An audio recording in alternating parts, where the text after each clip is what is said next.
पुष्पा दीदी, हमने 4 महीनों से घर का किराया नहीं भरा है। कल सरपंच जी हमें घर से निकालने की धमकी दे रहे थे। मैं पैसों के जुगाड़ में लगी हुई हूँ, पर क्या करूँ, गांव में कोई हमें उधार भी देना नहीं चाहता है।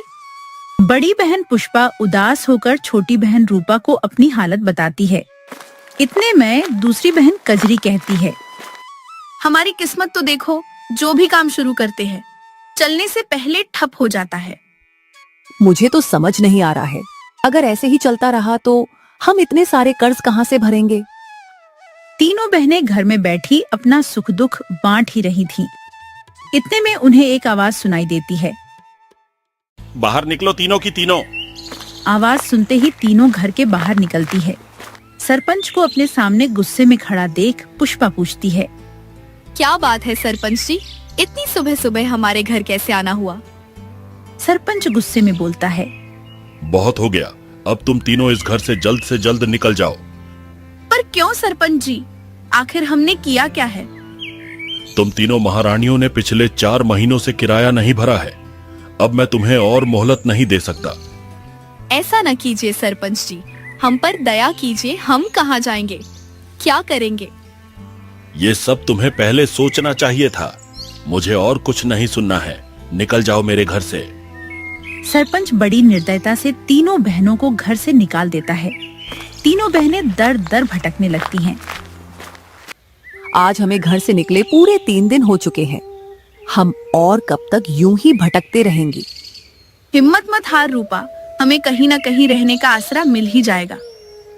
मुझे नहीं लगता कि सरपंच जी ने हमें सिर्फ पैसों के लिए निकाला है, जरूर बात कुछ और है। भला आपको ऐसा क्यों लग रहा है दीदी। वो इसलिए क्योंकि जब हम घर से निकल रहे थे तब उसके चेहरे पे एक अलग ही मुस्कान थी। ऐसा लग रहा था जैसे हम उस दिन उसे पैसे दे भी देती, उसके बावजूद भी वो हमें घर से निकाल ही देता। आखिर ऐसी क्या बात होगी जिस कारण सरपंच इस हद तक गिर गया कि 3 बेसहारा लड़कियों को बिना कुछ सोचे बेघर कर दिया। तीनों बहनें सरपंच के असल इरादे का सोच सोच कर परेशान हो रही थीं। तभी अचानक मौसम बिगड़ना शुरू हो जाता है। आसमान में काले बादल छा गए, तेज बिजलियां कड़कने लगीं। लगता है बारिश होने वाली है, हमें जल्दी सर छुपाने की जगह ढूंढनी होगी। इतना बोलकर तीनों तूफान से बचने के लिए जंगल की ओर भागती है। कुछ दूर चलते ही उन्हें नदी किनारे थोड़ी सी खाली जगह दिखती है, जिसे देखकर पुष्पा बोलती है, कजरी, रूपा, ये देखो, यहाँ इतनी बड़ी खाली जगह है, हम यहाँ अपने रहने के लिए एक झोपड़ी बना सकते हैं। हाँ पुष्पा, तुम सही कह रही हो, इससे पहले बारिश शुरू हो जाए हमें जल्दी से झोपड़ी बना लेनी चाहिए। इसके बाद वे तीनों बहनें बिना एक पल की देरी किए जंगल की लकड़ियों, पत्तों और नदी किनारे की पक्की मिट्टी से एक छोटी सी झोपड़ी बना लेती है। दीदी, भले ही ये झोपड़ी गांव के घर जितनी बड़ी नहीं है, पर यहाँ एक अलग ही सुकून है। न तो यहाँ हमें किराया भरने की चिंता है और न ही घर खोने का डर। सच में पहली बार हम किराए के नहीं बल्कि अपने खुद के घर में रह रही है। तीनों अपने नए घर में रहकर बहुत खुश हो रही थीं। रात हुई, तीनों जंगल की जंगली सब्जियां और फल खाकर सो गईं। आधी रात होते ही तूफान और बारिश का ऐसा कहर बरसा कि उनके घर की छत से पानी की बूंदें टपकने लगीं, जिस कारण कजरी उठ गई। हे प्रभु, अब ये क्या नई मुसीबत है। इतना बोलते ही कजरी ने परेशान होकर पुष्पा और रूपा को जगाया।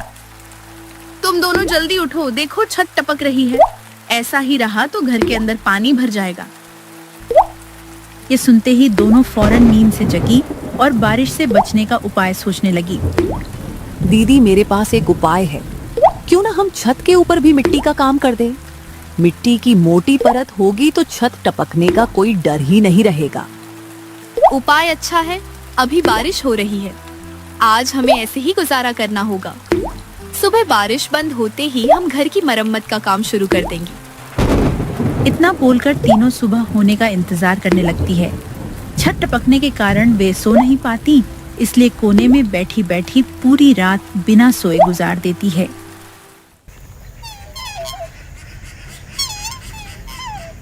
सुबह होती है, बारिश के रुकते ही वे तीनों छत की मरम्मत में लग जाती है।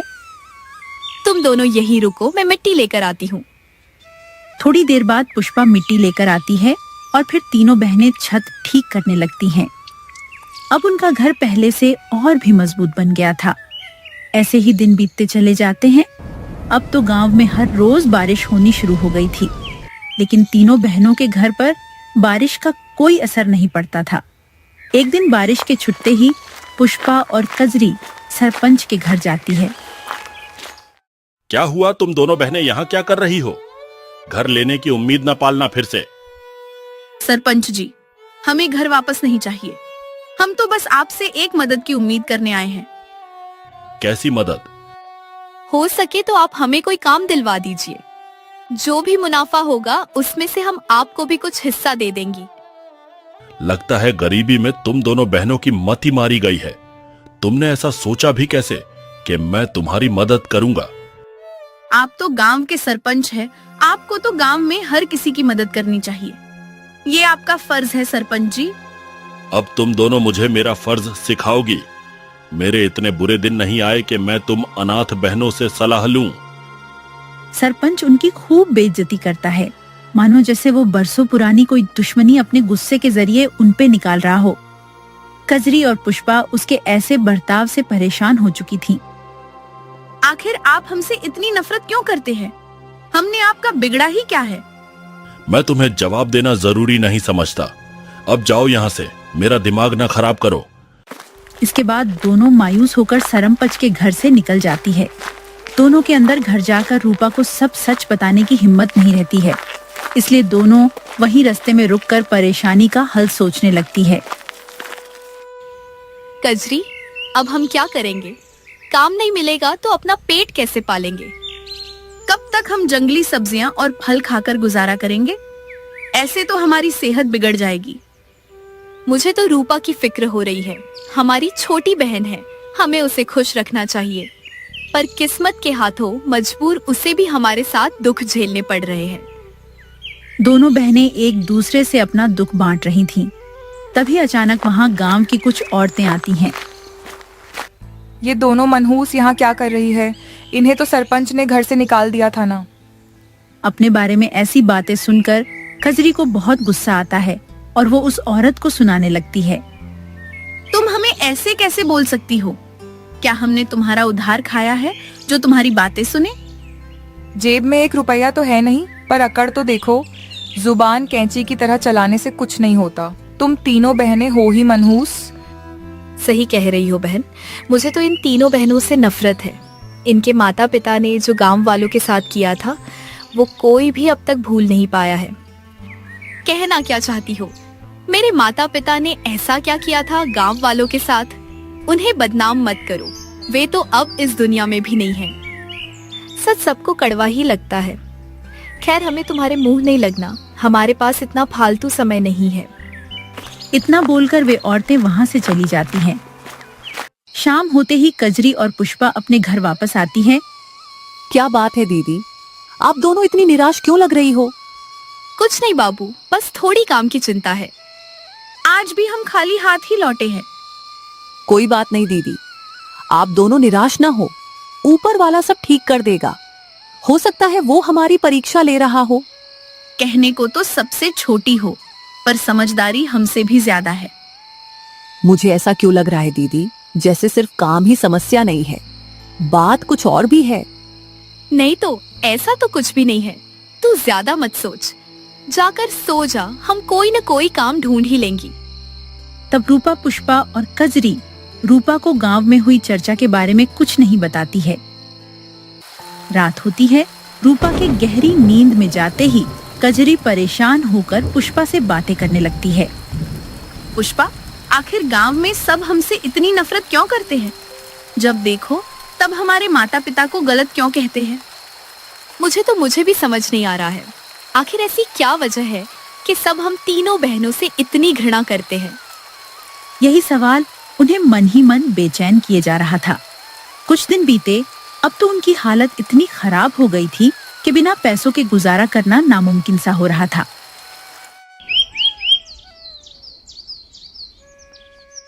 इसलिए एक दिन पुष्पा ने गांव के सबसे धनी व्यक्ति श्यामलाल से मदद लेने की सोची। कजरी, रूपा, तुम दोनों घर पर ही रहना, मैं थोड़ी देर में आती हूँ। अब तुम कहाँ जा रही हो? बाहर मौसम खराब है, कभी भी बारिश हो सकती है। इसीलिए तो कह रही हूँ, घर पे ही रहना दोनों। मुझे श्यामलाल से काम के सिलसिले में बात करनी है। मैंने तो सुना है वो श्यामलाल काफी क्रूर और लालची है। पुष्पा, तुम अकेले घर का बोझ उठाने का सोच रही हो क्या? भूलो मत, तुम मुझसे कुछ महीनों की ही बड़ी हो। इसका मतलब ये नहीं कि मैं आराम करूं और तुम अकेले काम करो। मैं घर में अकेली रहकर ऊब जाती हूँ। अब मैं भी काम करूंगी और घर खर्च में आप दोनों का हाथ बटाऊंगी। दोनों ने साथ काम करने की जिद ठान ली थी, इसलिए पुष्पा उन्हें चाहकर भी मना नहीं कर पा रही थी। अब तीनों बहनें श्यामलाल के घर की ओर निकल पड़ती हैं। रास्ते में मिलने वाले हर लोग उन्हें नफरत की नजर से देखते हैं, लेकिन तीनों अपनी हिम्मत नहीं हारती हैं और श्यामलाल के घर पहुंचती है। श्यामलाल अपने घर के सोफे पे बैठे आराम फरमा रहा था। सेठ, हमें कोई काम दे दीजिए, हमें काम की बहुत जरूरत है। अरे तुम तीनों आओ आओ, मैंने सुना है तुम्हें बेघर कर दिया गया है। बहुत अफसोस हुआ सुनकर। किस्मत के आगे किसकी चली है साहब? गांव में कोई हमारी मदद नहीं कर रहा है। हम बड़ी उम्मीद लेकर आपके पास आए हैं। क्यों नहीं, मैं तुम तीनों को जरूर काम दूंगा और पगार भी अच्छी दूंगा। आखिर तुम तीनों हमारे गांव की ही बेटी हो। ये सुनकर तीनों के होश उड़ जाते हैं। रूपा हैरान होकर मन में सोचती, ये श्यामलाल तो दिल का बड़ा अच्छा है। लोग फिजूल में इसके बारे में फालतू की अफवाह फैला रहे थे। रूपा इतना सोचती ही है, इतने में श्यामलाल उन्हें कुछ पैसे देकर काम करने को बोल देता है। ये लो, कुछ पैसे रख लो और आज से ही काम में लग जाओ। और हाँ, आगे कभी भी पैसों की जरूरत हो या कोई भी परेशानी हो तो बेझिझक मुझसे कहना। शुक्रिया सेठ, आप सच में बहुत भले इंसान हो। भगवान आपको हमेशा तरक्की दे। इतना बोलकर तीनों मजदूरी के काम में लग जाती है। दिन बीतते हैं, अब उनकी थोड़ी आमदनी होने लगती है। अब उनके घर में न तो राशन की कमी थी और न ही पैसों की। श्यामलाल ने तो जैसे उन तीनों की किस्मत ही बदल दी थी। एक दिन मौसम की मार गांव पे ऐसी पड़ी कि बारिश ने रुकने का नाम ही नहीं लिया। न जाने अचानक मौसम को क्या हो गया है, बारिश रुकने का नाम ही नहीं ले रही है। आज 4 दिन हो गए हैं, हम काम करने नहीं गए। अगर सेठ श्यामलाल गुस्सा हो गए तो लेने के देने पड़ जाएंगे। इतनी बारिश में कोई पागल ही होगा जो घर से बाहर निकलेगा। आप फिक्र मत करो, सेठ श्यामलाल बहुत अच्छे हैं, हमारी परेशानी समझेंगे। हाँ, ये तो है, वो हमारी जिंदगी में एक फरिश्ता बनकर आए हैं। जहाँ सबने हमसे मुंह फेर लिया, वहाँ उन्होंने हमें सहारा दिया। वैसे मुझे आप दोनों से कुछ बात पूछनी है। क्या बात है रूपा? किसी ने कुछ कहा क्या? मैं कुछ दिन पहले घर का सामान लेने बाजार गई थी। तब वहाँ मुझे सब लोग बहुत ताने दे रहे थे, कह रहे थे अपने माता पिता की करनी का फल जरूर भुगतेगी। तू उनकी बात पे ज्यादा ध्यान मत दे, वे सब हमारी तरक्की से जल रहे हैं। और नहीं तो क्या, जब हम दर दर की ठोकरें खा रहे थी तब तो कोई मदद करने के लिए आगे नहीं बढ़ा। अब हम उनकी बात क्यों सुने भला? पुष्पा और कजरी गांव वालों के तानों को नजरअंदाज कर रही थी। उन्हें ये समझ नहीं आ रहा था कि इन तानों के पीछे क्या गहरा राज छिपा है। वे तीनों बिना किसी फिक्र के अपने मिट्टी के घर में आराम से रह रही थीं। बारिश और तूफान इतना ज्यादा बढ़ गया था कि गांव में हर तरफ पानी भर गया था। लोगों के लिए गांव में रहना मुश्किल हो रहा था। सरपंच जी, हमारी सहायता कीजिए, हमारा घर डूब रहा है, हम कहाँ जाएंगे? आप सब घबराइए मत, मैं कुछ सोचता हूँ, मुझे थोड़ा समय दीजिए। समय ही तो नहीं है सरपंच जी, बारिश ऐसे ही होती रही तो पूरा गांव डूब जाएगा, कुछ नहीं बचेगा। गांव की परिस्थिति बहुत खराब हो गई थी। पानी का बहाव इतना बढ़ गया था कि सब अपनी जान बचाने के लिए जंगल की ओर भाग रहे थे। जंगल पहाड़ की ऊंचाई पे था, इसलिए वहाँ पानी भरने की परेशानी नहीं थी। रूपा और कजरी घर के बाहर बैठी थी, तभी उनकी नजर गांव वालों पे पड़ी। कजरी दीदी, वो देखो गांव वाले जंगल में इधर उधर दौड़ रहे हैं। अरे हाँ, चलो देखते हैं क्या हुआ है। कजरी पुष्पा को आवाज देती है। पुष्पा भी घर के बाहर आ जाती है। फिर तीनों गांव वालों के पास जाते हैं। उन गांव वालों की भगदड़ में सरपंच भी था। क्या बात है सरपंच जी, आप सब इधर उधर भाग क्यों रहे हैं? हम सब अपनी जान बचा रहे हैं। हमारा घर डूब चुका है। हम बेसहारा हो गए हैं। जो जैसा करता है उसके साथ वैसा ही होता है। एक समय आपने हमें बेघर किया था, आज भगवान ने आपको कर दिया। कजरी, ये कोई समय है क्या लड़ाई करने का? ऐसे किसी के बुरे वक्त का मजाक नहीं उड़ाते हैं। आप सब हमारे घर चलिए। यहाँ बारिश के कारण बाढ़ आने की संभावना नहीं है। इतना बोलकर तीनों बहनें सभी गांव वाले को अपने घर लेकर चली जाती हैं।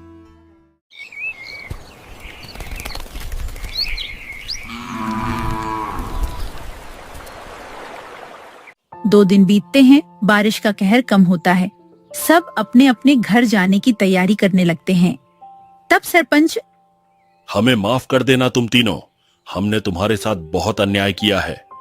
हमने तुम्हारे माता पिता की गलतियों की सजा तुम तीनों बहनों को दी।